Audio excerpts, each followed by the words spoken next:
യോഗത്തിൽ വന്ദേ മാതരം ആലപിച്ച Shriman Adil P Joseph, സ്വാഗതം പറഞ്ഞ ശ്രീ രജിത് രാമചന്ദ്രൻ, യോഗത്തിൻ്റെ അധ്യക്ഷത വഹിക്കുന്ന ശ്രീ പി വിനോദ്, ആലപ്പുഴ ജില്ലയുടെ അമരക്കാരിൽ ഒരാളായിട്ടുള്ള ശ്രീ അരുൺ അനിരുദ്ധൻ,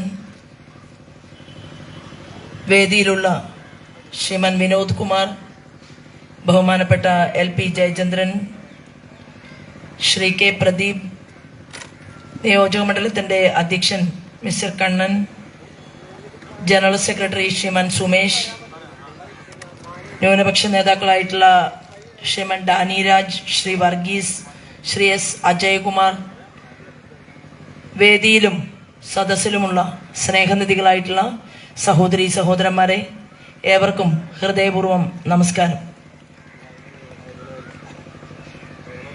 നമ്മളിന്ന് പലരും വിഷു ആഘോഷിച്ചുകൊണ്ട് വീടിനകത്തിരിക്കുകയാണ്.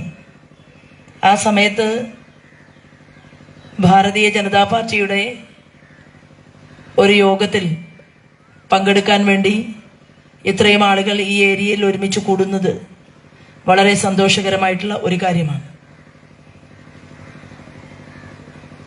ഇവിടെ നേരത്തെ സൂചിപ്പിച്ചതുപോലെ ആലപ്പുഴ പാർലമെന്റ് മണ്ഡലം, ആലപ്പുഴ ജില്ലയാകെ, ഒരു പാർലമെന്റ് മണ്ഡലം എന്നുള്ളതല്ല, ആലപ്പുഴ ജില്ലയാകെ മത്സ്യത്തൊഴിലാളികൾക്ക് ജീവിക്കാൻ വയ്യാത്ത ഒരു സാഹചര്യമാണുള്ളത്. മത്സ്യം, നല്ല വിലപിടിപ്പുള്ള മത്സ്യം, അത് ചെമ്മീനാകട്ടെ, കൂന്തലാകട്ടെ, അതുപോലെ തന്നെ വലിയ വലിയ ആളുകളുടെ തീന്മേശയിലെത്തുന്ന മത്സ്യം പിടിച്ചെടുക്കുന്ന മത്സ്യത്തൊഴിലാളിയുടെ ജീവിതം എന്ന് പറയുന്നത് ഇപ്പോഴും ഇരുട്ടിലാണ്. അവരെ ഇരുട്ടിൽ നിന്ന് കരകയറ്റാമെന്ന് പറഞ്ഞ് പലതവണ ആലപ്പുഴ പാർലമെന്റ് മണ്ഡലത്തെ പ്രതിനിധീകരിച്ച് വിജയിച്ചു പോയവർ ഈ മത്സ്യത്തൊഴിലാളികളെ ചതിക്കുകയായിരുന്നു. ഇവിടെ നിന്ന് ഒരു മാർക്സിസ്റ്റ് പാർട്ടിയുടെ MP വിജയിച്ചു. MLA പലരുമുണ്ട്, അല്ലെ? മാർക്സിസ്റ്റ് പാർട്ടിയുടെ ചിഹ്നത്തിൽ മത്സരിച്ച് ജയിച്ച MLA ഒരു MP ഇന്ത്യയിൽ വിജയിച്ചു, ഈ കേരളത്തിൽ വിജയിച്ചു. രാജ്യ തലസ്ഥാനത്ത് പോയി 19 പേർ കോൺഗ്രസിന്റെ MP പോയി. ഈ 20 പേര് പോയിട്ട് കേന്ദ്രം ആദ്യമായിട്ട് മത്സ്യത്തൊഴിലാളികൾക്ക് വേണ്ടി ഒരു വകുപ്പും ഒരു മന്ത്രിയെയും വേണം എന്ന് തീരുമാനിച്ചത് ആരാധനായിട്ടുള്ള നരേന്ദ്രമോദിയുടെ ഗവൺമെന്റാണ്. എന്തിനാണത്?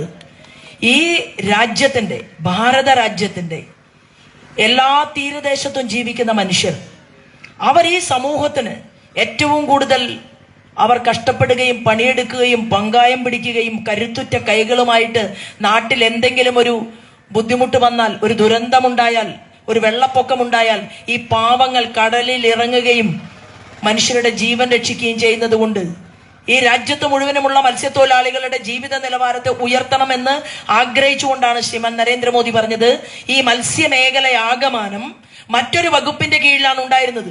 60 വർഷക്കാലത്തിലധികമായിട്ട് 60 വർഷക്കാലത്തിലധികമായി കോൺഗ്രസ് ഭരിച്ചുകൊണ്ടിരിക്കുന്ന നമ്മുടെ ഭാരതത്തിൽ മത്സ്യമേഖലയ്ക്ക് വേണ്ടി ഒരു വകുപ്പ് വേണ്ട എന്നാണ് അവർ തീരുമാനിച്ചത്. പക്ഷേ മോദിജി പറഞ്ഞു, അങ്ങനെയല്ല, ഈ രാജ്യത്തിന്റെ പരമ്പരാഗതമായിട്ടുള്ള മത്സ്യത്തൊഴിലാളികളും അതുപോലെ തന്നെ ഉൾനാടൻ കായൽ മത്സ്യബന്ധനത്തിൽ ഏർപ്പെട്ടിരിക്കുന്ന ആളുകളും ഇവരെല്ലാം തന്നെ ജീവിക്കാൻ വേണ്ടി ബുദ്ധിമുട്ടുകയാണ്. അതുകൊണ്ടാണ് അവർക്കൊരു വകുപ്പും മന്ത്രിയെയും വേണം എന്ന് തീരുമാനിച്ചത് കൊടുത്ത മന്ത്രിയോ സാധാരണക്കാരനല്ല, ഏതെങ്കിലും ഒരു പുതിയ ഒരാളെ പിടിച്ച് മന്ത്രിയാക്കിയതല്ല.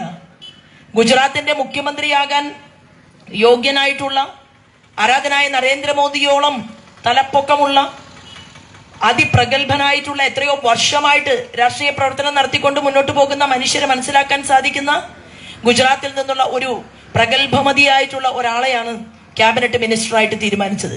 ആ മിനിസ്റ്റർ 15 തവണ കേരളത്തിൽ വന്നു. ഈ 15 തവണ കേരളത്തിൽ വന്നിട്ട് മത്സ്യത്തൊഴിലാളികൾക്ക് വേണ്ടി ഈ മത്സ്യഫെഡിന്റെ നേതൃത്വത്തിൽ പോലും നടക്കുന്ന പ്രവർത്തനങ്ങൾ ക്രിയാത്മകമല്ല എന്ന് പറയാനോ, മത്സ്യഫെഡിന് ഉൾപ്പെടെയുള്ള മത്സ്യമേഖലയുടെ ഉന്നമനത്തിന് വേണ്ടി ഉപയോഗിക്കേണ്ട ബോഡികൾ, അതായത് പ്രവർത്തിക്കേണ്ട കേന്ദ്രങ്ങൾ, ആ കേന്ദ്രങ്ങൾ സുതാര്യമായി പ്രവർത്തിക്കുന്നില്ല എന്ന് പറയാനോ, മത്സ്യത്തൊഴിലാളികൾക്ക് വേണ്ടി അവരുടെ മക്കൾക്ക് വേണ്ടിയിട്ടും ഇതിനകത്ത് റിസർച്ച് ചെയ്യാൻ വേണ്ടിയിട്ടും സയന്റിഫിക് ആയിട്ട് റിസർച്ച് നടക്കാൻ സാധിക്കുന്ന രീതിയിൽ എങ്ങനെയാണ് ഈ മത്സ്യമേഖലയെ മുന്നോട്ട് നയിക്കേണ്ടത് എന്നതിനെ കുറിച്ച് പറയാനോ പാർലമെന്റിനകത്ത് ഒരൊറ്റ പാർലമെന്റേറിയൻ പോലും 20 പേരിൽ ഒരാൾ പോലും എണീറ്റ് നിന്നിട്ടില്ല. ഞാൻ പുരുഷോത്തം രൂപാലാജിയുടെ കൂടെ 6 തവണ അദ്ദേഹം കേരളത്തിൽ വന്ന സമയത്ത് വിവിധങ്ങളായിട്ടുള്ള കടൽ തീരങ്ങളിൽ യാത്ര ചെയ്ത ആളാണ്. മുതലപ്പുഴയിലെ മത്സ്യബന്ധനത്തിൽ ഏർപ്പെട്ട ആളുകളെ കാണാതായപ്പോ അവരുടെ ആ പ്രദേശം സന്ദർശിക്കണമെന്ന് ആവശ്യപ്പെട്ടുകൊണ്ട് നിവേദനം കൊടുത്ത ആളാണ് അദ്ദേഹം. അവിടെ എത്തി, അവിടെ സന്ദർശിച്ചു. അവിടെ തന്നെ ഉണ്ടായിരുന്ന ഇടവകയിലെ പള്ളി വികാരി അച്ഛന്മാരുമായിട്ട് സംസാരിക്കുകയുണ്ടായി. അവരുടെ കാര്യങ്ങൾ കേട്ടു. ഞങ്ങൾ ഒരുമിച്ച് തന്നെയാണ് പള്ളിയിൽ പോയത്. അവിടുത്തെ ആളുകൾ പറഞ്ഞത്, ഈ കടലോരത്ത് പോയിട്ട് മത്സ്യം പിടിക്കാൻ പോകുന്ന ആളുകളുടെ മണ്ണെണ്ണയുടെ വിലയല്ലല്ലോ തമിഴ്നാട്ടിലെ വില. അങ്ങനെയാണ് പള്ളിയിൽ അച്ഛൻ പറഞ്ഞത്. എന്തുകൊണ്ടാണ് കേരളത്തില് ഇത്തരത്തിൽ വില കൂട്ടിക്കൊണ്ട് ഞങ്ങൾക്ക് ബുദ്ധിമുട്ടുള്ള രീതിയിൽ മണ്ണെണ്ണ സപ്ലൈ ചെയ്യുന്നത്? അപ്പൊ മിനിസ്റ്റർ എന്താ പറഞ്ഞതെന്ന് അറിയോ? ദേശീയ തലത്തിൽ ഒട്ടാകെ, അതായത് മണ്ണെണ്ണയേക്കാൾ ഏറ്റവും കൂടുതൽ ലാഭം കിട്ടുന്ന രീതിയിലൂടെ ഈ മത്സ്യമേഖലയെ എങ്ങനെ മുന്നോട്ട് കൊണ്ടുപോകണം എന്നതിനെ കുറിച്ചുള്ള ആഴത്തിലുള്ള ചർച്ചകൾ അവിടെ നടക്കുകയാണ്. എന്നാൽ തമിഴ്നാട്ടിലെ കമ്മ്യൂണിസ്റ്റുകാരൻ തന്നെയാണ്. കമ്മ്യൂണിസം എന്ന് പറഞ്ഞാൽ തൊഴിലാളി സ്നേഹമൊക്കെ കുറവാണ് സ്റ്റാലിന്. പക്ഷേ തമിഴ്നാട്ടിലെ സ്റ്റാലിനും പിണറായി വിജയന്റെ ആളാണ്. എന്നാൽ മത്സ്യത്തൊഴിലാളികൾക്ക് കൊടുക്കുന്ന മണ്ണെണ്ണയുടെ, സ്റ്റാലിൻ കൊടുക്കുന്ന മണ്ണെണ്ണയുടെ വിലയുടെ 4 ഇരട്ടി വിലയ്ക്കാണ് ഇവിടെ പിണറായി വിജയൻ ഗവൺമെന്റ് മത്സ്യമേഖലയിൽ പണിയെടുക്കുന്നവർക്ക് ഞങ്ങൾ സബ്സിഡി കൊടുക്കുന്നുണ്ട് എന്ന് വരുത്തി തീർത്തുകൊണ്ട് കൊടുക്കുന്നത്. എത്രയാ? നിങ്ങൾ ബുദ്ധിമുട്ടുകയാണ്. എന്തുകൊണ്ടാണ് ഇവിടുത്തെ മത്സ്യത്തൊഴിലാളികളെ രക്ഷിക്കാൻ ആവശ്യമായിട്ടുള്ള സംവിധാനം ഒരുക്കാൻ സാധിക്കാത്തത്? അല്ലെങ്കിൽ കേന്ദ്രത്തിന്റെ മന്ത്രി വരുന്ന സമയത്ത് പറയണ്ടേ, ഞങ്ങൾക്ക് ഇന്ന പ്രശ്നങ്ങളുണ്ട്, എന്താ പുലിമുട്ട് നിർമ്മിക്കാത്തത്? എറണാകുളത്ത് ചെല്ലാനത്ത് 380 കോടി രൂപയ്ക്ക് പുലിമുട്ട് നിർമ്മിച്ചതിന്റെ മാതൃകയിൽ അത് ഒരു പക്ഷേ ബോട്ട് ഇറക്കാൻ സാധിക്കുന്ന രീതിയിൽ എങ്ങനെയാണോ മീൻ പിടിക്കാൻ നിങ്ങൾക്ക് സൗകര്യം, ആ മീൻ പുറത്തേക്ക് കൊണ്ടുവരാൻ സൗകര്യം, ആ രീതിയിൽ ഒരു പ്രൊജക്ട് ആലപ്പുഴയ്ക്ക് വേണ്ടിയിട്ട് നമ്മുടെ വിവിധങ്ങളായിട്ടുള്ള പ്രദേശങ്ങൾക്ക് വേണ്ടിയിട്ട് കൊടുത്തു. നമുക്ക് ഹാർബറുകൾ വേണ്ടേ? ഇവിടെ നിന്ന് പണം പലിശയ്ക്ക് കടമെടുത്ത് ഈ 2000 രൂപ അധികം കൊടുത്തിട്ടാണ് കൊല്ലത്ത് പോയി കച്ചവടം ചെയ്ത് തിരിച്ചു വരുന്നല്ലേ? നിങ്ങളിൽ എത്ര പേരുണ്ട്? എത്രയോ ആളുകൾ അറിയില്ലേ? കൊല്ലത്ത് പോയി മത്സ്യത്തൊഴിലാളികൾ മത്സ്യ വിപണനം നടത്തി തിരിച്ചു വരേണ്ട സാഹചര്യം എന്താണ്? ആലപ്പുഴ കിഴക്കിന്റെ വെനീസ് അല്ലേ? ആലപ്പുഴയ്ക്ക് മത്സ്യമേഖലയ്ക്ക് വേണ്ടിയിട്ട് എത്രയോ വാഗ്ദാനങ്ങൾ പതിറ്റാണ്ടുകളായി മാറി മാറി കൊടുത്തവരല്ലേ? അപ്പൊ കൊല്ലത്ത് പോയി കച്ചവടം ചെയ്ത് തിരിച്ചു വരുന്ന ആളുകൾ, പീലിംഗ് ഷെഡുകളിൽ പണിക്ക് പോകുന്ന നമ്മുടെ പെൺകുട്ടികൾ, ചെറുപ്പക്കാരാണ്. ആ പെൺകുട്ടികൾ 10,000-ഓളം വരുന്ന ആളുകൾ ഗുജറാത്തിലെ ഭാവ്നഗറിലും അതുപോലെ തന്നെ വിവിധങ്ങളായിട്ടുള്ള പ്രദേശങ്ങളിലും അവിടുത്തെ ഫാക്ടറികളിൽ ജോലി ചെയ്യുന്നു. ഞാൻ ഗുജറാത്തിൽ തെരഞ്ഞെടുപ്പ് പ്രവർത്തനത്തിന്റെ ഭാഗമായിട്ട് പോയപ്പോ എത്രയോ സ്ത്രീകളായിട്ട് എനിക്ക് കാണാൻ സാധിച്ചു. ഞാൻ അവരോട് ചോദിച്ചു, നിങ്ങൾ ആലപ്പുഴക്കാരെ, എനിക്കറിയില്ല, ഞാൻ ആലപ്പുഴയിൽ മത്സരിക്കാൻ വരുന്നു എന്ന് കരുതിയിട്ടല്ല ഞാൻ വർഷങ്ങൾക്ക് മുൻപ് അവരുമായിട്ട് സംസാരിച്ചത്. ഞാൻ അവരോട് ചോദിച്ചു, എന്താണ് ആലപ്പുഴയിൽ പ്രശ്നം? നിങ്ങൾ എന്തുകൊണ്ടാണ് പുറം നാട്ടിൽ വന്നത്? ആ സ്ത്രീകള് കണ്ണില് നനവുമായിട്ടാണ് എന്നോട് സംസാരിച്ചത്. അവരെന്താ പറഞ്ഞതെന്ന് അറിയുമോ? എന്റെ ഭർത്താവിനെ, കുട്ടികളെ എല്ലാം വീട്ടിൽ ഉപേക്ഷിച്ചിട്ടാണ് ഞങ്ങൾ ഈ ഗുജറാത്തിൽ ജോലിക്ക് വേണ്ടി വന്നിരിക്കുന്നത്. വരാനുള്ള കാരണം എന്താണ്? ഞങ്ങൾക്ക് ഇവിടെ പീലിംഗ് ഷെഡുകളിൽ കിട്ടുന്ന കുറഞ്ഞ കൂലിയേക്കാൾ 4 ഇരട്ടി തുക ഞങ്ങൾക്ക് ഗുജറാത്തിൽ കിട്ടുന്നത് കൊണ്ട് മക്കളെങ്കിലും നന്നാകട്ടെ എന്ന് കരുതിയിട്ടാണ് ഞങ്ങൾ അന്യനാട്ടിൽ വന്ന് താമസിക്കുന്നത് എന്നാണ് ആ സ്ത്രീകൾ പറഞ്ഞത്. ഇവിടെ ആലപ്പുഴയില് മുതലാളിമാരും വേണം, തൊഴിലാളികളും വേണം. വേണ്ടേ? പീലിംഗ് ഷെഡ് നടത്തിപ്പുകാർ വേണ്ടേ? ആ പീലിംഗ് ഷെഡ് നടത്തിപ്പുകാരുടെ മുന്നിൽ കൊടി കുത്തിയിട്ട് അവന്റെ അന്നം മുട്ടിക്കുന്ന എത്രയോ സമരങ്ങൾ ഇവിടെ ഉണ്ടായി. അപ്പോ സമരമില്ലാത്ത നാട് തേടി അവർ പുറത്തേക്ക് പോവുകയാണ്. കിറ്റക്സിന്റെ സാബു 20,000 ആളുകൾക്ക് ജോലി കൊടുക്കാൻ തീരുമാനിച്ച് ധാരാളം പണം ആ മേഖലയിൽ, ഈ ടെക്സ്റ്റൈൽ മേഖലയിൽ ഇൻവെസ്റ്റ് ചെയ്യാൻ തീരുമാനിച്ച് സാബുവിനെ നാട് കടത്തിയതുപോലെ തന്നെയാണ് ഇവിടുത്തെ പീലിംഗ് ഫാക്ടറികളാണെങ്കിലും ഇവിടുത്തെ മത്സ്യമേഖലയിൽ മാർക്കറ്റിംഗ് നടത്തുന്നതും അതുപോലെ തന്നെ മാർക്കറ്റ് ഇന്റർവെൻഷൻ സ്കീം എന്ന് പറയുന്ന കമ്പോള ഇടപെടൽ പദ്ധതി നടത്തിക്കൊണ്ട് അവരെ സംരക്ഷിക്കാൻ വേണ്ടി സംസ്ഥാന ഗവൺമെന്റ് തയ്യാറാകുന്നില്ല, മറ്റു സംസ്ഥാനങ്ങൾ തയ്യാറാകുന്നു. അപ്പൊ അവർ ആ മറ്റു സംസ്ഥാനങ്ങളിലേക്ക് ചേക്കേറുകയാണ്. അങ്ങനെ വരുന്ന സമയത്ത് നമുക്ക് എന്ത് വികസനമാണ് ഉണ്ടാകുന്നത്? ആ വികസനം ഉണ്ടാകാനല്ലേ യഥാർത്ഥത്തിൽ ഭരണകൂടങ്ങൾ തീരുമാനിക്കേണ്ടത്? ഞാൻ ഒരു നിയോജക മണ്ഡലത്തിൽ പോയി കഴിഞ്ഞ ദിവസം, മത്സ്യമേഖലയാണ്. ആ നിയോജക മണ്ഡലത്തിൽ ഞാൻ ചോദിച്ചു, ആരാ ഇവിടെ പഞ്ചായത്ത് ഭരിക്കുന്നത്? പഞ്ചായത്ത് ഭരിക്കുന്നത് മാർക്സിസ്റ്റ് പാർട്ടി, ബ്ലോക്ക് പഞ്ചായത്ത് ഭരിക്കുന്നത് മാർക്സിസ്റ്റ് പാർട്ടി, ജില്ലാ പഞ്ചായത്ത് ഭരിക്കുന്നത് മാർക്സിസ്റ്റ് പാർട്ടി, അവിടുത്തെ MLA ദലീമ മാർക്സിസ്റ്റ് പാർട്ടി, അവിടുത്തെ മുൻ MP ആരിഫ്, മുഖ്യമന്ത്രി പിണറായി വിജയൻ. അപ്പൊ താഴെ മുതൽ മുകളിൽ വരെ ഒരൊറ്റ ചെയിൻ പോലെ മാർക്സിസ്റ്റ് പാർട്ടിയുടെ നേതാക്കന്മാർ ഭരിച്ച നാട് നന്നായിട്ടില്ല. അപ്പൊ എന്താ ഇവിടുത്തെ MLA-യുടെ പണി? എന്താ MP-യുടെ പണി? എന്താ മുഖ്യമന്ത്രിയുടെ പണി? എന്താണ് പാവങ്ങൾക്ക് വേണ്ടി ഇവർ ചെയ്യുന്നത്? ഈ ചോദ്യമാണ് ഭാരതീയ ജനതാ പാർട്ടി മുന്നോട്ട് വെക്കുന്നത്. അപ്പൊ പകരം കോൺഗ്രസ് ഉണ്ടോ? കോൺഗ്രസിന് സാധാരണക്കാരുടെ വിഷയത്തിൽ എന്തെങ്കിലും താല്പര്യമുണ്ടോ? ആ താല്പര്യം ഇല്ലാത്തത് കൊണ്ടാണല്ലോ 60 വർഷക്കാലം രാജ്യഭരണകൂടത്തിന് നേതൃത്വം കൊടുത്ത കോൺഗ്രസ് പാവങ്ങളെ ചതിച്ചത് കൊണ്ടാണ്, പാവങ്ങൾക്ക് ജീവിക്കാൻ നിർവാഹമില്ലാത്തത് കൊണ്ടാണ്. നോക്കൂ, ഗോവയിൽ, നമ്മുടെ തൊട്ടടുത്തുള്ള ഗോവ സംസ്ഥാനമുണ്ടല്ലോ, ആ ഗോവയിൽ ബഹുഭൂരിപക്ഷം വരുന്ന ആളുകൾ ക്രിസ്ത്യാനികളാണ്. ആ ഗോവയിലെ മുഖ്യമന്ത്രി എന്തുകൊണ്ടാണ് BJP കാരനായത്? എത്ര നാളായിട്ട്? അപ്പൊ ഗോവ എന്ന് പറയുന്ന സംസ്ഥാനത്ത് ക്രിസ്ത്യൻ സുഹൃത്തുക്കളോട് BJPയുമായിട്ട് സഹകരിക്കാനോ സ്നേഹിക്കാനോ ഒരുമിച്ച് പോകാനോ അവർക്ക് മടിയില്ല. എന്താ കാരണം? അവർക്ക് മനസ്സിലായി ഭാരതീയ ജനതാ പാർട്ടി എന്ന് പറഞ്ഞാൽ ഭാരതീയ ഹിന്ദു പാർട്ടി അല്ല, അത് എല്ലാവർക്കും ഒരുമിച്ച് പ്രവർത്തിക്കാൻ പറ്റിയ ഒരു പാർട്ടിയാണ് എന്ന് മനസ്സിലായി. അതുകൊണ്ട് ഗോവയിൽ അവർ ഭരണകൂടത്തിന് നേതൃത്വം കൊടുക്കുന്നു, അവിടെ വികസനം ഉണ്ടാകുന്നു, അവിടെ നല്ല നല്ല IIMകളും IITകളും ഉണ്ടാകുന്നു, മത്സ്യപ്രവർത്തകരുടെ മക്കൾ ഉൾപ്പെടെ ഉപരിപഠനങ്ങൾ നടത്തുന്നു, അവർക്ക് അതിനാവശ്യമായിട്ടുള്ള സംവിധാനം ഒരുക്കുന്നു, അവിടെ എല്ലാ മേഖലയിലും ഗുണമുണ്ടാകുന്നു. എങ്കിൽ ഞാൻ ചോദിക്കുന്നത്, നമുക്ക് എന്തുകൊണ്ടാണ് തോട്ടപ്പള്ളി സ്പിൽവേ ഒരു സിംഹം പോലെ വായ തുറന്നിരുന്ന് മണൽ മാന്താൻ വേണ്ടി മാത്രമായിട്ടൊരു സ്പിൽവേ അശാസ്ത്രീയമായി നിർമ്മിച്ചത്? ഇവിടെ അതിനെക്കുറിച്ച് അറിയാവുന്ന ടെക്നോളജിസ്റ്റുകൾ ഇല്ലാത്തത് കൊണ്ടല്ല, മറിച്ച് മത്സ്യപ്രവർത്തകരെ സഹായിക്കാനോ നെൽകർഷകരെ സഹായിക്കാനോ കൊണ്ടുവന്നതല്ലത്. അത് മണൽ ഊറ്റിയെടുക്കാൻ വേണ്ടി കൊണ്ടുവന്ന തോട്ടപ്പള്ളി സ്പിൽവേ. എന്തുകൊണ്ടാണ് പുറക്കാട് നമുക്ക് എന്താ ഒരു മത്സ്യബന്ധനത്തിന് ആവശ്യമായ ഹാർബർ ഉണ്ടാക്കാൻ പറ്റാത്തത്? ഞാൻ പറഞ്ഞു വന്നത്, ആലപ്പുഴ പാർലമെന്റ് മണ്ഡലത്തിലെ മത്സ്യമേഖലയിൽ തൊഴിലെടുക്കുന്നവരെ അവരെ പറ്റിക്കുകയും അവർക്ക് കേന്ദ്ര ഗവൺമെന്റ് കൊടുത്ത മത്സ്യസമ്പദ് യോജന പദ്ധതി ഉണ്ടല്ലോ, ആ പദ്ധതി എന്താ എല്ലാ മത്സ്യത്തൊഴിലാളികളുടെയും വീട്ടിലെത്താത്തത്? എന്തുകൊണ്ടാണ് അത് കേന്ദ്രം ആഗ്രഹിക്കുന്ന രീതിയിൽ ഇവിടെ വിഭാവനം ചെയ്ത് നടപ്പിലാക്കാൻ സാധിക്കാത്തത്? നടപ്പിലാക്കിയാൽ മത്സ്യത്തൊഴിലാളികൾക്ക് നല്ല രീതിയിൽ പുലിമുട്ട് നിർമ്മിച്ചാൽ അവർ നോക്കി നിൽക്കെ നെഞ്ചത്തടിച്ചുകൊണ്ട് അവരുണ്ടാക്കിയിട്ടുള്ള ആ വീട് കടലിനകത്ത് താഴ്ന്നു പോകുന്നത് കാണുമ്പോ എല്ലാം നഷ്ടപ്പെട്ടവരെ പോലെ നിൽക്കുന്ന രക്ഷകർത്താക്കള്, എങ്ങനെ ഈ പെൺകുട്ടികൾ അടച്ചുറപ്പുള്ള മുറിയിൽ കിടത്തി ഞാൻ ഉറക്കുമെന്ന് പറഞ്ഞ് കരയുന്ന അമ്മമാർ ഈ ആലപ്പുഴ പാർലമെന്റിലുണ്ട്. അതിനുവേണ്ടിയാണ് നരേന്ദ്രമോദി പ്രധാനമന്ത്രി ആവാസ് യോജന പദ്ധതി കൊണ്ടുവന്നത്, അല്ലെ? പ്രധാനമന്ത്രി ആവാസ് യോജന പദ്ധതി എന്താണ്? പ്രധാനമന്ത്രി വീടില്ലാത്തവർക്ക് മുഴുവൻ വീട് കൊടുക്കാൻ വേണ്ടി കൊണ്ടുവന്ന പദ്ധതിയാണ്. എത്ര കൊടുത്തു? 10,000-ൽ താഴെ വീടുകളാണ് ആലപ്പുഴയിലേക്ക് കിട്ടിയത്. എന്തുകൊണ്ടാ കിട്ടാത്തത്?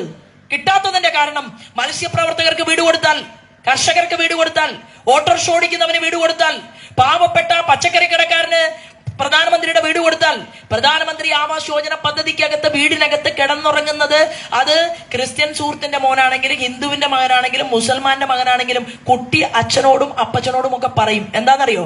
ഇത് മോദിമാമൻ തന്ന വീടാണ് എന്ന് പറയുമ്പോ നരേന്ദ്രമോദിയെ സ്നേഹിക്കുന്നവരുടെ എണ്ണം കൂടുമെന്നുള്ളത് കൊണ്ടാണ് ഈ കള്ളന്മാർ ഇത് കൊടുക്കാത്തത്. അതാ നടക്കുന്നത്. എന്തുകൊണ്ട് കൊടുത്തില്ല എന്നതാണ് നമ്മുടെ ചോദ്യം.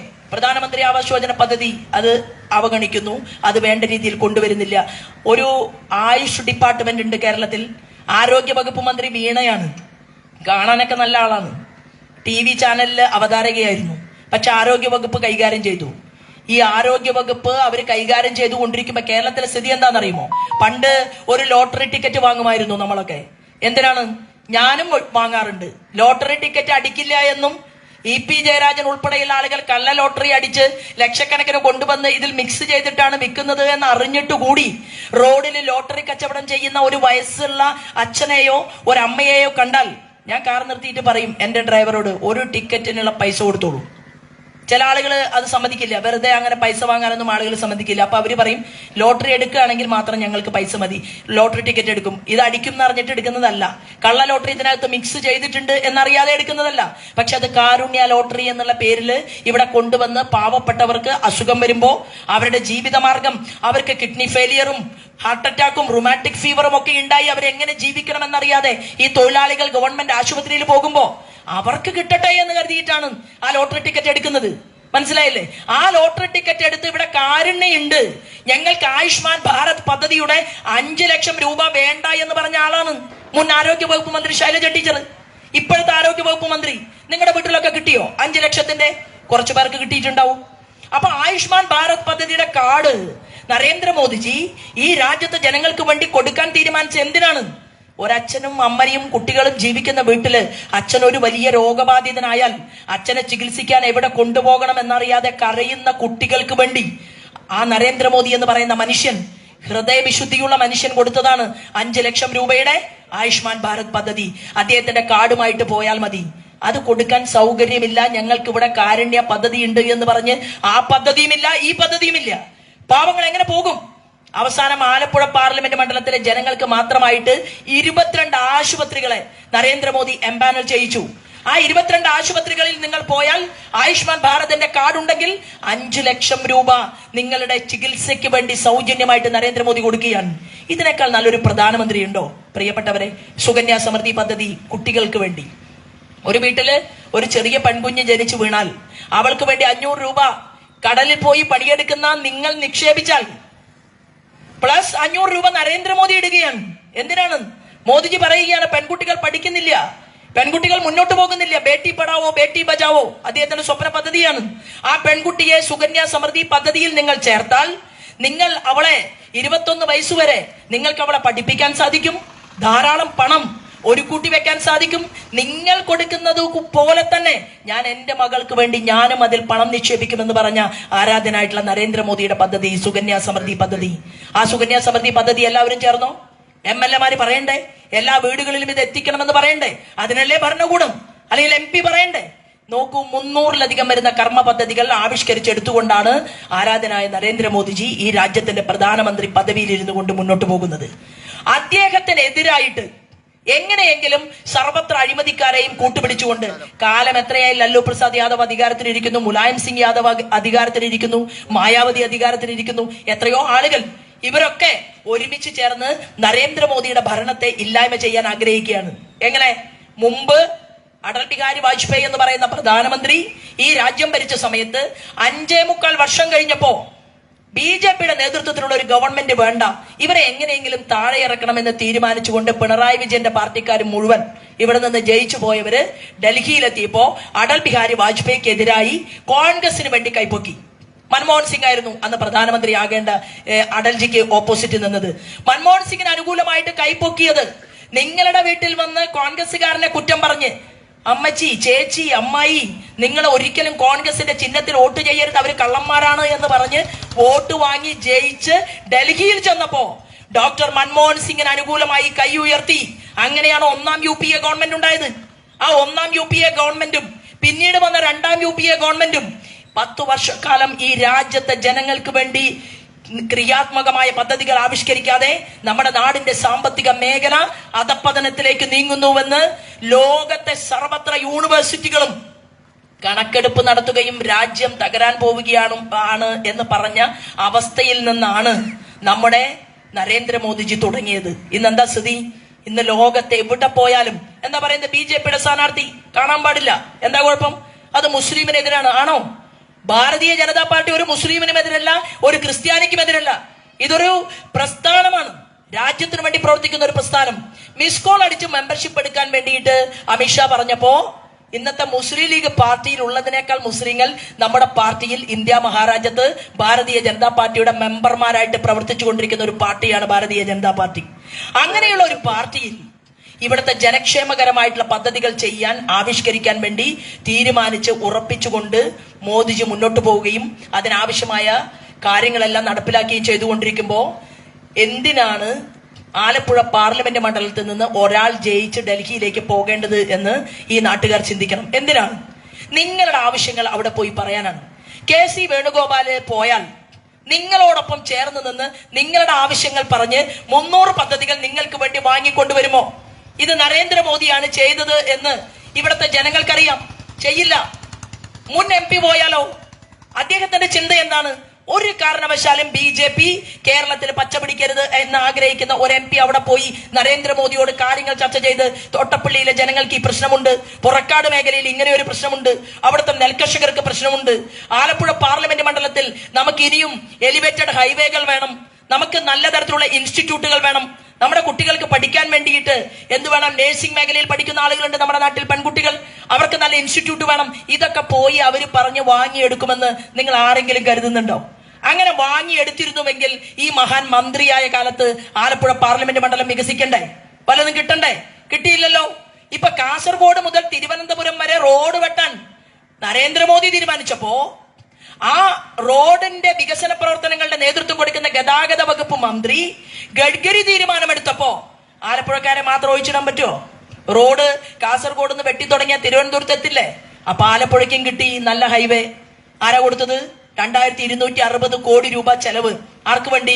ആലപ്പുഴയിലെ ജനങ്ങൾക്ക് വേണ്ടി, വിശിഷ്യ കേരളത്തിലെ ജനങ്ങൾക്ക് വേണ്ടി 3 ലക്ഷം കോടി രൂപയുടെ ഇൻഫ്രാസ്ട്രക്ചർ ഫെസിലിറ്റീസ് ആണ് മോദിജി കൊണ്ടുവന്നത്, നിതിൻ ഗഡ്കരി കൊണ്ടുവന്നത്.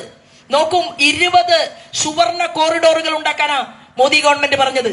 ആ 20 സുവർണ കോറിഡോറുകൾ ഉണ്ടാക്കിയാൽ തൂത്തുക്കുടി മുതൽ കർണാടകയിലെ മംഗലാപുരം വരെയുള്ള പ്രദേശങ്ങളിൽ നല്ല റോഡുകളും നല്ല പാലങ്ങളും എല്ലാം ഉണ്ടാകും. നോക്കൂ, നിങ്ങൾ ഇവിടുന്ന് ആലപ്പുഴയിൽ നിന്ന് തിരുവനന്തപുരത്തേക്ക് നിങ്ങൾ പോകുമ്പോ നിങ്ങൾക്ക് ബ്ലോക്കിൽ കിടക്കണം എന്ന് ആർക്കെങ്കിലും താല്പര്യമുണ്ടോ? എത്രയും പെട്ടെന്ന് വണ്ടി പോകണം അല്ലെ? ബസ്സിൽ പോകുന്ന ആൾക്കും കാറിൽ പോകുന്ന ആളുടെയും താല്പര്യം എന്താണ്? എത്രയും പെട്ടെന്ന് തിരുവനന്തപുരത്ത് എത്തണം എന്നാണ്. ഗോവിന്ദൻ മാഷ് പറഞ്ഞ പോലെ ലക്ഷക്കണക്കിന് കോടി രൂപ ചെലവഴിച്ചുകൊണ്ട് അപ്പം വെക്കാൻ വേണ്ടിയിട്ട് വണ്ടി പോകണം എന്ന് പറഞ്ഞ കഥയല്ലത്.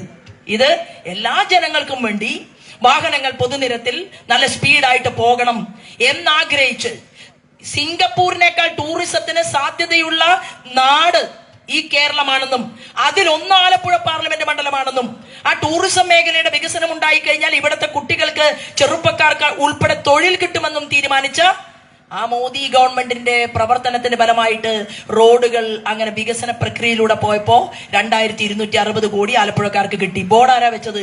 KC വേണുഗോപാൽ ബോർഡ് വെച്ചു. നമ്മൾ പണ്ട് പറയും, കാരണന്മാരെ പശു ചത്തു മോരിലെ പുളിയും പോയി എന്ന് പറയില്ലേ? അതുപോലെ KC വേണുഗോപാൽ മന്ത്രിയായിട്ട് കാലം എത്ര കഴിഞ്ഞിട്ടാണ് നരേന്ദ്രമോദി വന്നത്? മോദി ഗവൺമെന്റ് വന്നതിന് ശേഷം കൊടുത്ത റോഡിന് ഇത് ഞാനാണെന്ന് പറയുമ്പോ എട്ടുകാലി മമ്മൂഞ്ഞ് പറഞ്ഞ പോലെയാണ്. മനക്കിലെ ലക്ഷ്മിക്കുട്ടി ഗർഭിണിയായി. അപ്പൊ ചായക്കടയിലെ ചർച്ചയാണ് ഇതെന്താണ് സംഭവിച്ചത്. അപ്പൊ എപ്പോഴും മമ്മൂഞ്ഞിന് എല്ലാ കാര്യങ്ങളിലും ഉത്തരവാദിത്തം ഏറ്റെടുക്കുന്ന ഒരു സ്വഭാവമുണ്ട്. അപ്പൊ മമ്മൂഞ്ഞ് പറഞ്ഞു, ഞാനാണ് ലക്ഷ്മിക്കുട്ടിയുടെ ആള്. പക്ഷെ ലക്ഷ്മിക്കുട്ടി ആനയാന്നുള്ളത് മമ്മൂഞ്ഞ് അറിഞ്ഞില്ല. അതുപോലെ ഞാൻ പറഞ്ഞു വരുന്നത്, എക്സാമ്പിൾ ഒന്നും ഇങ്ങനെ പറയുന്ന ഒരാളല്ല ഞാൻ. പക്ഷെ ഞാൻ പറഞ്ഞു വരുന്നത്, ആലപ്പുഴ പാർലമെന്റ് മണ്ഡലത്തിൽ KC വേണുഗോപാലും ഫ്ലെക്സ് ബോർഡ് വെക്കുന്നു, ആരിഫും ഫ്ലെക്സ് ബോർഡ് വെക്കുന്നു. പണിയെടുത്തത് ആരാണ്? പണിയെടുത്തത് മോദിജിയാണ്. ഒരു ചെറിയ ഉദാഹരണം ഞാൻ പറയാം. ഒരു നാട്ടില് ഒരു ഗ്രാമം, ആ ഗ്രാമത്തില് ഒരു രാമേട്ടനും രാഘവേട്ടനും ഉണ്ടായിരുന്നു. രണ്ടാളും നല്ല പൈസയുള്ള ആളുകളാണ്. പക്ഷെ രാമേട്ടന് ആ നാട്ടിലൊരു ഉത്സവം വന്നപ്പോൾ ഒരു ആനയെ കൊടുക്കാൻ താല്പര്യം തോന്നി. ആന എന്തിനാണ്? ഉത്സവത്തിന് എഴുന്നള്ളിക്കാൻ. സ്വന്തമായിട്ട് ആ ക്ഷേത്രത്തിന് ഒരു ആന ഉണ്ടായിക്കോട്ടെ എന്ന് രാമേട്ടൻ തീരുമാനിച്ചു. ആനയെ കൊടുത്തു. ആനയെ കൊടുത്തു കഴിഞ്ഞപ്പോ രാഘവേട്ടന് ഉറക്കം വരുന്നില്ല. എന്താ കാര്യം? രാമേട്ടൻ അവിടെ ഹീറോ ആയി. അപ്പൊ രാഘവേട്ടൻ ഇരുന്നും കിടന്നും ആലോചിക്കുകയാണ്, എന്താണ് ഇതിനേക്കാൾ വലിയ, കരയിലെ ഏറ്റവും വലിയ ജീവിയല്ലേ ആന. അപ്പൊ ആനയെ കൊടുത്തു കഴിഞ്ഞിട്ട് ഇനി വേറെ അതിനേക്കാൾ കൂടുതൽ എന്താ കൊടുക്കുക? അങ്ങനെ പെട്ടെന്ന് ഒരു ദിവസം കിടന്നുറങ്ങാൻ തുടങ്ങുന്നതിന് മുൻപ് ഐഡിയ കിട്ടി. എന്താണ്? രാമേട്ടൻ കൊടുത്ത ആനയുടെ കഴുത്തില് രാഘവേട്ടൻ ഒരു ഓടിന്റെ മണി ഉണ്ടാക്കി കെട്ടാൻ തീരുമാനിച്ചു. അതിലെഴുതി രാഘവൻ വക. അങ്ങനെ രാമൻ എന്ന് പറയുന്ന നമ്മുടെ നരേന്ദ്രമോദിജി കൊടുത്ത ആലപ്പുഴയിലെ ഹൈവേ രാഘവൻ എന്ന് പറയുന്ന ഈ KC വേണുഗോപാലും ആരിഫും രണ്ടാളും ഒന്നാണ്. അവരുടെ പ്രധാനമന്ത്രി സ്ഥാനാർത്ഥി ആരാണ്? രാഹുലാണ്.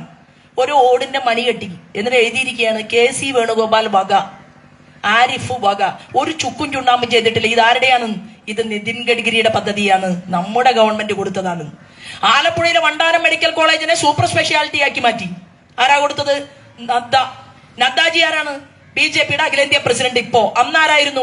ആരോഗ്യ വകുപ്പിന്റെ ക്യാബിനറ്റ് മിനിസ്റ്റർ. തിരുവനന്തപുരത്ത് ശ്രീചിത്രയ്ക്ക് പണം കൊടുത്തു. തിരുവനന്തപുരം മെഡിക്കൽ കോളേജിന് പൈസ കൊടുത്തു. തൃശ്ശൂരിലെ മുളങ്കുന്നത്തുകാവ് മെഡിക്കൽ കോളേജിൽ ക്യാൻസർ സെക്ഷൻ സെപ്പറേറ്റ് പണം കൊടുത്തു. അങ്ങനെ കൊടുത്തപ്പോ ആലപ്പുഴയിലും കൊടുത്തു. വണ്ടാനം മെഡിക്കൽ കോളേജിനെ സൂപ്പർ സ്പെഷ്യാലിറ്റി ആക്കി മാറ്റി.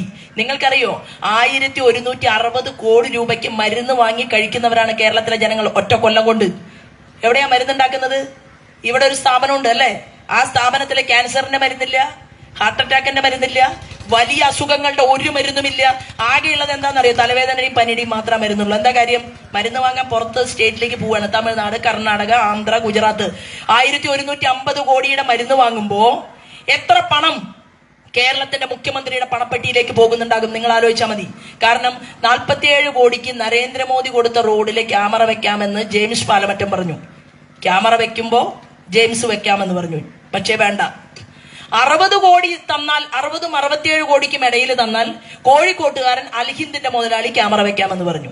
പക്ഷെ പിണറായി വിജയൻ പറഞ്ഞു, പിണറായി വിജയന്റെ മരുമകന്റെ അമ്മായിയച്ചുണ്ട് പ്രകാശ് ബാബു ക്യാമറ വെച്ചാൽ മതി. എത്ര രൂപ? 389 കോടി. ആര് കൊടുക്കണം? ഇവിടെ മത്സ്യമേഖലയിൽ പോയി പണിയെടുത്തു കൊണ്ടുവരുന്ന നിങ്ങളുടെ പോക്കറ്റിലെ പണമാണ്. 387 കോടി രൂപയ്ക്ക് ക്യാമറ വെക്കാൻ ടെൻഡർ കൊടുത്തു അല്ലേ?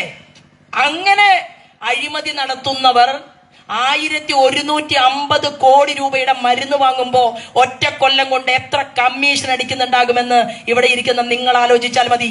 ഇതല്ലേ ഭരണം? അങ്ങനെ ഭരണകൂടം മുന്നോട്ട് പോവുകയാണ്. നിങ്ങൾ വെള്ളക്കരം അടയ്ക്കുന്നില്ലേ? വൈദ്യുതി ചാർജ് അടയ്ക്കുന്നില്ലേ? ഭൂനികുതി അടയ്ക്കുന്നുണ്ട്. Autorickshaw ഓടിക്കുന്നവൻ tax അടയ്ക്കുന്നുണ്ട്. പക്ഷെ ഡ്രൈവിംഗ് ലൈസൻസ് ഇല്ല കേരളത്തിൽ. എന്താണ്? ഡ്രൈവിംഗ് ലൈസൻസ് കൊടുക്കാനുള്ള, പുസ്തകം അടിക്കാനുള്ള പൈസ ഇല്ല അത്ര പിണറായി വിജയന്റെ കയ്യില്. അമേരിക്കയിൽ പോവാൻ പൈസയുണ്ട്, ജപ്പാനിൽ പോവാൻ പൈസയുണ്ട്, കമലയിടത്തി കൂടെ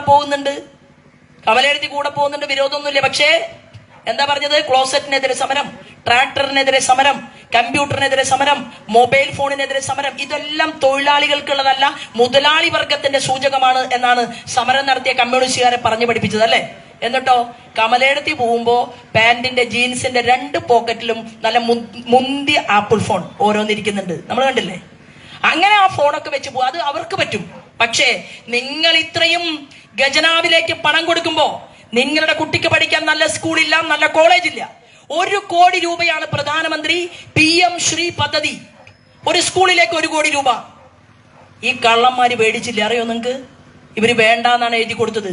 ആലപ്പുഴ പാർലമെന്റ് മണ്ഡലത്തിലെ സ്കൂളുകളിലേക്ക്, ഒരു സ്കൂളിലേക്ക് 1 കോടി രൂപ കിട്ടിയാൽ നിങ്ങളുടെ കുട്ടികൾ പഠിക്കുന്ന ഗവൺമെന്റ് സ്കൂളിൽ അവരുടെ ജീവിത നിലവാരം എത്രമാത്രം ഉയരും. പക്ഷെ ആ പൈസ കിട്ടുമ്പോ സ്കൂളിൽ ഒരു ഫോട്ടോ വെക്കണം. ആരുടെ ഫോട്ടോ? പ്രധാനമന്ത്രിയുടെ ഫോട്ടോ. ഇവിടെ ജവഹർലാൽ നെഹ്റുവിന്റെ പേരിൽ പദ്ധതിയില്ലേ? ഇന്ദിരാഗാന്ധിയുടെ പേരിൽ പദ്ധതിയില്ലേ? നരേന്ദ്രമോദി എല്ലാം കൊടുത്തിട്ടും നരേന്ദ്രമോദിയുടെ ഫോട്ടോ കാണുമ്പോ ഇവർക്ക് എന്താണ് ഇത്ര അങ്കലാപ്പ്? അത് വെക്കാൻ അവർക്ക് താല്പര്യമില്ലാത്തത് കൊണ്ട് ഒരൊറ്റ സ്കൂളിനും കിട്ടിയില്ല ആലപ്പുഴ പാർലമെന്റ് മണ്ഡലത്തിലേക്ക് പ്രധാനമന്ത്രി ശ്രീ പദ്ധതി. ഞാൻ പോകണം എന്ന് നിങ്ങളോട് പറയുന്നത്, നിങ്ങൾ ഇന്ന് രാത്രി ആലോചിക്കുക, നാട്ടുകാര്, കോൺഗ്രസ്സുകാരും മാർക്സിസ്റ്റുകാരും ഒക്കെ ആലോചിക്കുക. രാത്രിയില് ശോഭാ സുരേന്ദ്രൻ പോയാൽ എന്താ ഗുണം? ഞാൻ പോയാൽ ഞാൻ അവിടെ പറയാൻ പോകുന്നത്, ആലപ്പുഴ പാർലമെന്റ് മണ്ഡലത്തെ നാളിത്രയും ഭരിച്ച് മുടിച്ച് പാവങ്ങളെ ചതിച്ച് ഇവിടെ ആയിരക്കണക്കിന് കോടി രൂപയുടെ വികസന പ്രവർത്തനങ്ങൾ സ്വന്തം വീട്ടിനകത്തിരുന്ന് ടാർജറ്റ് തയ്യാറാക്കി ചെയ്യുന്ന തോട്ടപ്പള്ളിയിലെയും മത്സ്യമേഖലയിലെയും ഖനനം നടത്തുന്ന കരിമണൽ കർത്തയുടെ ജീവിത നിലവാരം ഉയർത്താനല്ല ഞാൻ പോകുന്നത്.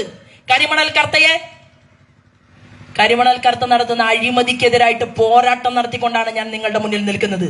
ഞാൻ പോകണമെന്ന് ആഗ്രഹിക്കുന്നത്, പട്ടിണി കിടന്ന് കഞ്ഞി കുടിക്കാൻ ഗതിയില്ലാത്ത ഒരമ്മ വളർത്തിയെടുത്തതാണ് എന്നെയും. ഞാൻ പോകണമെന്ന് ആഗ്രഹിക്കുന്നത് ദുരിതം അനുഭവിക്കുന്ന, അടച്ചുറപ്പില്ലാത്ത ഒരു വീട്ടിൽ കഴിയുന്ന അമ്മമാരുടെ പ്രതിനിധിയായിട്ട് പോകും. പോയിട്ട് കേന്ദ്രമന്ത്രിമാരുമായിട്ട് എനിക്ക് പരിചയമുണ്ട്. ഇപ്പൊ എന്റെ ഗുരുനാഥന് തുല്യമായിട്ടുള്ള ഒരാൾ, രാജ്നാഥ് സിംഗ്, വരികയാണ് കായംകുളത്ത്. ശോഭ വിജയിക്കണമെന്ന് ആലപ്പുഴ പാർലമെന്റ് മണ്ഡലത്തിലെ ജനങ്ങളോട് അഭ്യർത്ഥിക്കാൻ വേണ്ടിയിട്ടാണ് വരുന്നത്. എത്ര വലിയ ആളാണ്! ഒരു വലിയ വകുപ്പിന്റെ തലവനാണ്. ഈ രാജ്യത്തിന്റെ അതിപ്രഗത്ഭന്മാരിൽ 4 പേരിൽ ഒരാളാണ്.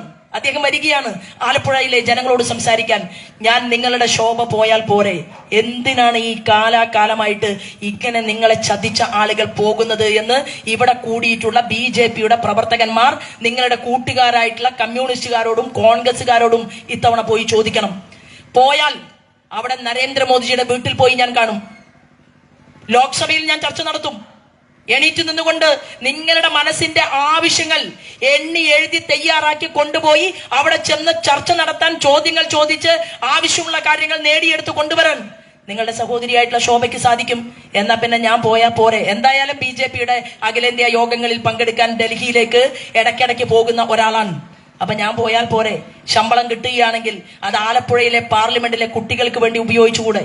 ഞാൻ അമ്മമാരോട് പറഞ്ഞു, എന്റെ വീടെന്ന് പറയുന്നത്, ഞാൻ MP ആയാൽ എന്റെ വീടെന്ന് പറയുന്നത് ആലപ്പുഴയിലെ അമ്മമാരുടെ നിങ്ങൾക്കുള്ള വീടായിരിക്കും. എന്താ കാരണം? എനിക്ക് 2 ആൺകുട്ടികളാണ്. അവര് ഒരാൾ ശാസ്ത്രജ്ഞനാണ്, ഒരാൾ ബിസിനസ് മേഖലയിൽ ജോലി ചെയ്യുകയാണ്. രണ്ടാളും 2 രാജ്യം, ഒരാൾ ഉള്ളത് അമേരിക്കയിലാണ്, ഒരാൾ ബാംഗ്ലൂരിലാണ് ഉള്ളത്. അപ്പൊ ആലപ്പുഴയിൽ നമുക്കൊരു വീട് കിട്ടിയാൽ ഇവിടുത്തെ പാവപ്പെട്ടവരുടെ മക്കളുടെ കരുതലും കാവലുമായിട്ട് അവരുടെ അമ്മ പോലെ ഞാൻ നിന്നാൽ പോരെ എന്ന ചോദ്യമാണ് ഞാൻ നിങ്ങളുടെ മുന്നിൽ വെക്കുന്നത്. അതിന് നിങ്ങൾ ശോഭ പോയാൽ ശരിയാകും എന്ന് നിങ്ങൾക്ക് ആലോചിക്കുമ്പോൾ മനസ്സിലാവും. അങ്ങനെ മോദിജിയാണ് ഗ്യാരണ്ടി, ശോഭയല്ല. നരേന്ദ്രമോദിയുടെ ഗ്യാരണ്ടി. ഈ രാജ്യത്തെ ഇത്രയും സുന്ദരമാക്കി നോക്കാൻ, സംരക്ഷിക്കാൻ സാധിക്കുന്ന ആ നരേന്ദ്രമോദിയോടൊപ്പം നിങ്ങളുടെ സഹോദരിയായിട്ടുള്ള ശോഭയ്ക്ക് ഇരിക്കാൻ എന്റെ തെരഞ്ഞെടുപ്പ് ചിഹ്നമായിട്ടുള്ള താമരയിൽ ഒരു വോട്ടർപ്പിച്ചുകൊണ്ട് അനുഗ്രഹിക്കണമെന്ന് അഭ്യർത്ഥിക്കാനും അപേക്ഷിക്കുവാനും വേണ്ടിയിട്ടാണ് ഞാൻ നിങ്ങളുടെ മുന്നിൽ എത്തിയിട്ടുള്ളത്. എല്ലാവർക്കും ആയുരാരോഗ്യ സമ്പൽ സമൃദ്ധി ഉണ്ടാകട്ടെ എന്നും നമുക്ക് ഒരുപാട് വികസന പ്രവർത്തനങ്ങൾ, കയർ മേഖല പൂട്ടിക്കെട്ടലിന്റെ വക്കിലാണ്. ഞാൻ കൂടുതൽ എല്ലാ മേഖലയെക്കുറിച്ചും പറയുന്നില്ല. മത്സ്യമേഖലയ്ക്കും കയർ മേഖലയ്ക്കും നെൽകർഷകർക്കും നമ്മുടെ ഇവിടുത്തെ വ്യവസായ പ്രമുഖന്മാരുടെ വിചാരം നമ്മൾ എല്ലാ വ്യവസായികൾക്കും എതിരാണ്. അല്ല, നമ്മൾ കള്ളന്മാരായ നാട്ടുകാരെ പറ്റിക്കുന്ന വ്യവസായികൾക്ക് മാത്രമാണ് എതിരെ. നല്ല രീതിയിൽ അവരുടെ പണം ഇവിടെ ഇൻവെസ്റ്റ്മെന്റ് നടത്തി ബിസിനസ് നടത്താൻ താല്പര്യമുള്ള വ്യവസായ പ്രമുഖന്മാർക്ക് ഏത് ക്യാബിനറ്റ് മിനിസ്റ്ററെയും നമ്മൾ കാണിക്കും. പ്രൊജക്ട് വേണം, കണക്കും വേണം. അതുണ്ടെങ്കിൽ അവരെയും നമ്മൾ സഹായിക്കും. അപ്പൊ നമുക്ക് ഒരുമിച്ച് ഒത്തുപിടിച്ച് ഈ ആലപ്പുഴ പാർലമെന്റ് മണ്ഡലത്തെ വികസിപ്പിക്കണം, അതിനനുഗ്രഹിക്കണമെന്ന് അപേക്ഷിച്ചുകൊണ്ട് എന്റെ വാക്കുകൾ കേട്ടതിനും എന്നെ കാണാൻ വന്നതിനും ഈ വിഷുദിനത്തിൽ തന്നെ എല്ലാവരും ചേർന്ന് എന്നെ കാണാൻ വന്നതിനും ഹൃദയപൂർവ്വം നന്ദി അറിയിച്ചുകൊണ്ട് ഞാൻ നിർത്തുന്നു. എന്റെ തെരഞ്ഞെടുപ്പ് ചിഹ്നം താമരയാണ്, അനുഗ്രഹിക്കണം എന്ന് മാത്രം പറഞ്ഞ് എന്റെ വാക്കുകൾ നിർത്തുന്നു. വന്ദേ മാതരം. അടുത്തതായി സ്ഥാനാർത്ഥി സ്വീകരണമാണ്. പേര് വിളിക്കുന്നതനുസരിച്ച് ഓരോരുത്തരായി വന്ന ചേച്ചിനെ ഷാൾ അണിയിച്ച് area president Shri P Vinod.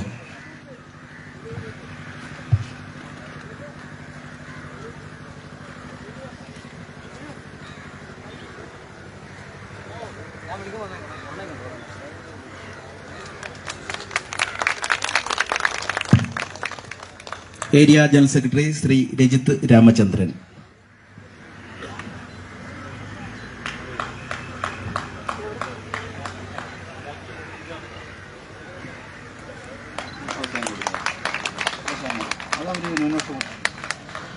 Booth 69 ഇൻചാർജായ Shri KC Nandakumar.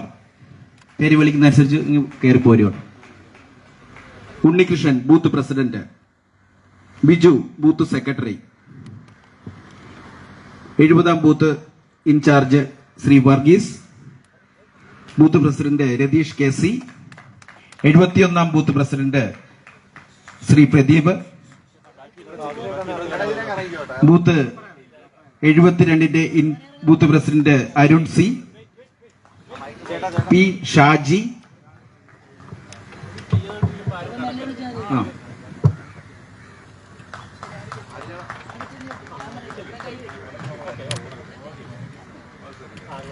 Booth 77 president Shri Vijayan. Secretary Radhakrishnan.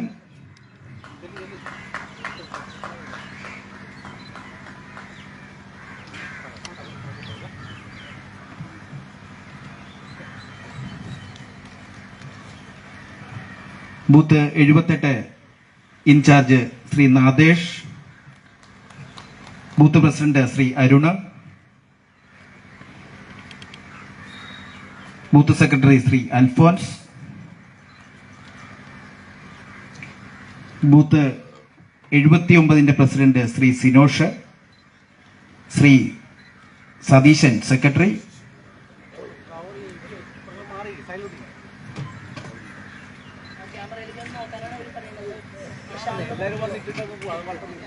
Booth 89 president Shri Manikkuttan. Booth secretary Shri Sujilal.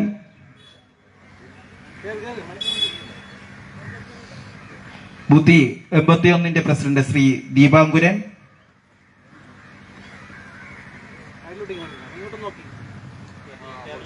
Booth 82 S Vinod. Shri Sunilkumar.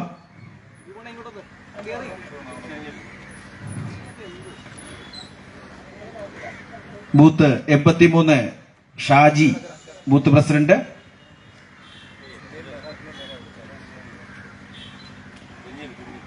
Job booth secretary.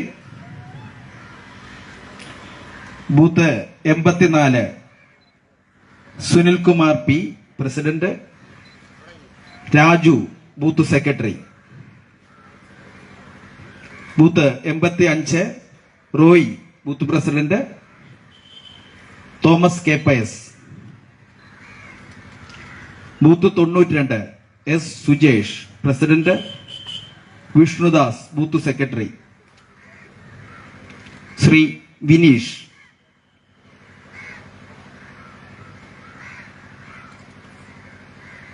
Booth 93 Yesudas, booth president. In charge Joseph പറയകാട്ടിൽ.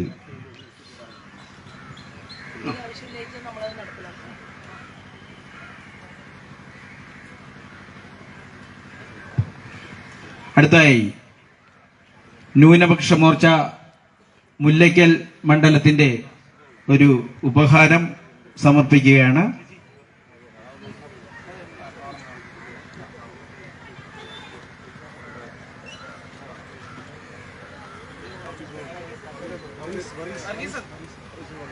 Shri Varghese വേദിയിലോട്ട് വരണം.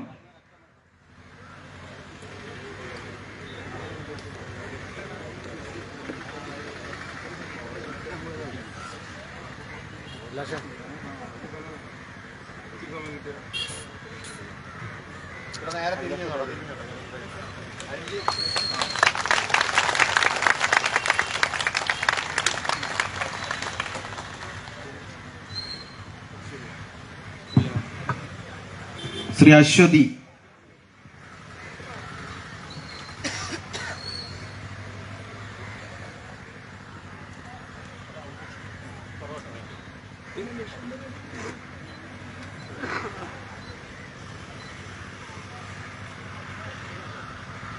അടുത്ത വിവിധ രാഷ്ട്രീയ പാർട്ടികളിൽ നിന്ന് ഭാരതീയ ജനതാ പാർട്ടിയിലോട്ട് എത്തിയിട്ടുള്ള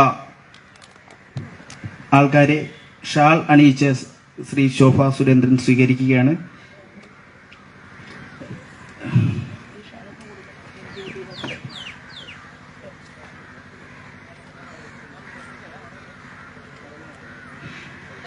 പേര് വിളിക്കുന്നതനുസരിച്ച് വേദിയിലോട്ട് വരണം. Vipin Albert, കാക്കരിയിൽ.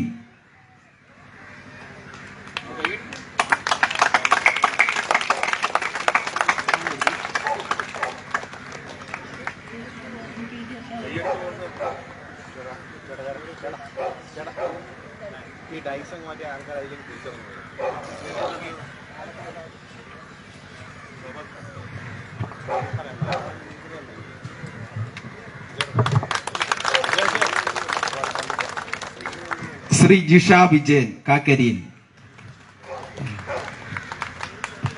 Shine Antony, കാക്കരിയിൽ.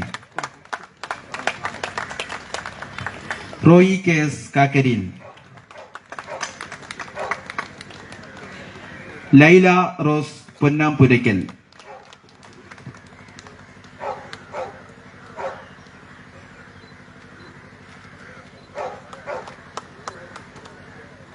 Paul Benavanthur, വടക്കേയറ്റത്ത്, മുൻ കോൺഗ്രസ് മണ്ഡലം സെക്രട്ടറി ആയിരുന്നു.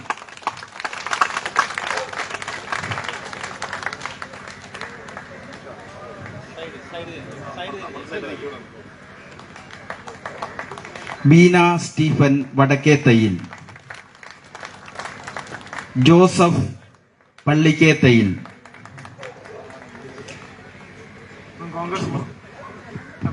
മുൻ കോൺഗ്രസ് മണ്ഡലം സെക്രട്ടറിയാണ് പോൾ ബെനവന്തൂർ, വടക്കേറ്റത്ത്. Christopher Anjiliparambu, Michael, വടക്കേത്തയിൽ.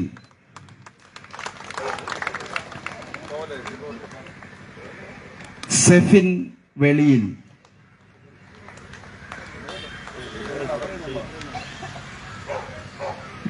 ജസ്റ്റിൻ, പൊന്നാംപുരയ്ക്കൽ. സാലി, കൊച്ചിക്കാരൻ വീട്. ആന്റണി പത്രോസ്, തയ്യിൽ.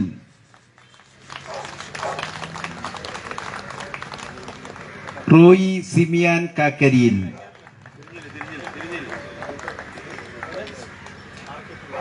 ജെറോം കുട്ടി സേവ്യർ, വാല്യത്തയിൽ. മുൻ സ്വാതന്ത്ര്യ സമര സേനാനിയാണ് ജെറോംകുട്ടി. ലൈല ബാബു, പൊന്നാംപുരയ്ക്കൽ. വിപിൻ ആൽബർട്ട്, കാക്കരിയിൽ. നിഷ വിപിൻ, കാക്കരിയിൽ. ഷൈനി ജൂഡിറ്റ്, കാക്കരിയിൽ. സെബാസ്റ്റ്യൻ തയ്യിൽ, അജിത, ശ്രീ കനകൻ വേദിയിലോട്ട് വരിക.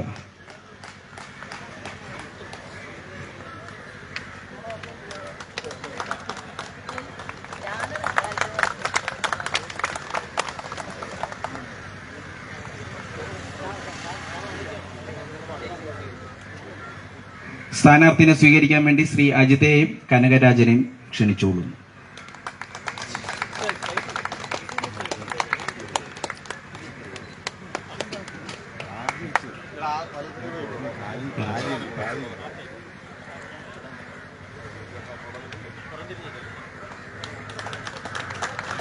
ഇപ്പോൾ ഷാൾ അണിയിച്ച് സ്വീകരിച്ച എല്ലാവരും കൂടെ ഫ്രണ്ടിലോട്ട് കടന്ന് നമുക്കൊരു ഒന്നിച്ച് ചേച്ചിയായിട്ട് ഒരു ഫോട്ടോ എടുക്കാം. അത് മാറ്റാം.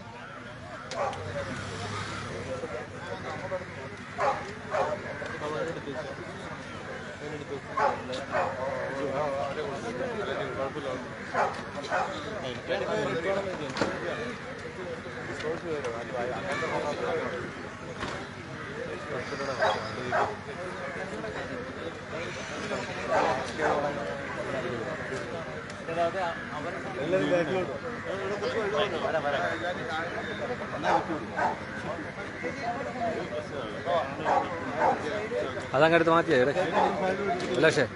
ഇവിടുന്ന് വെച്ചേ എടുത്ത് വെച്ചായി എൻ്റെ ഒന്നായി കുഞ്ഞിനെ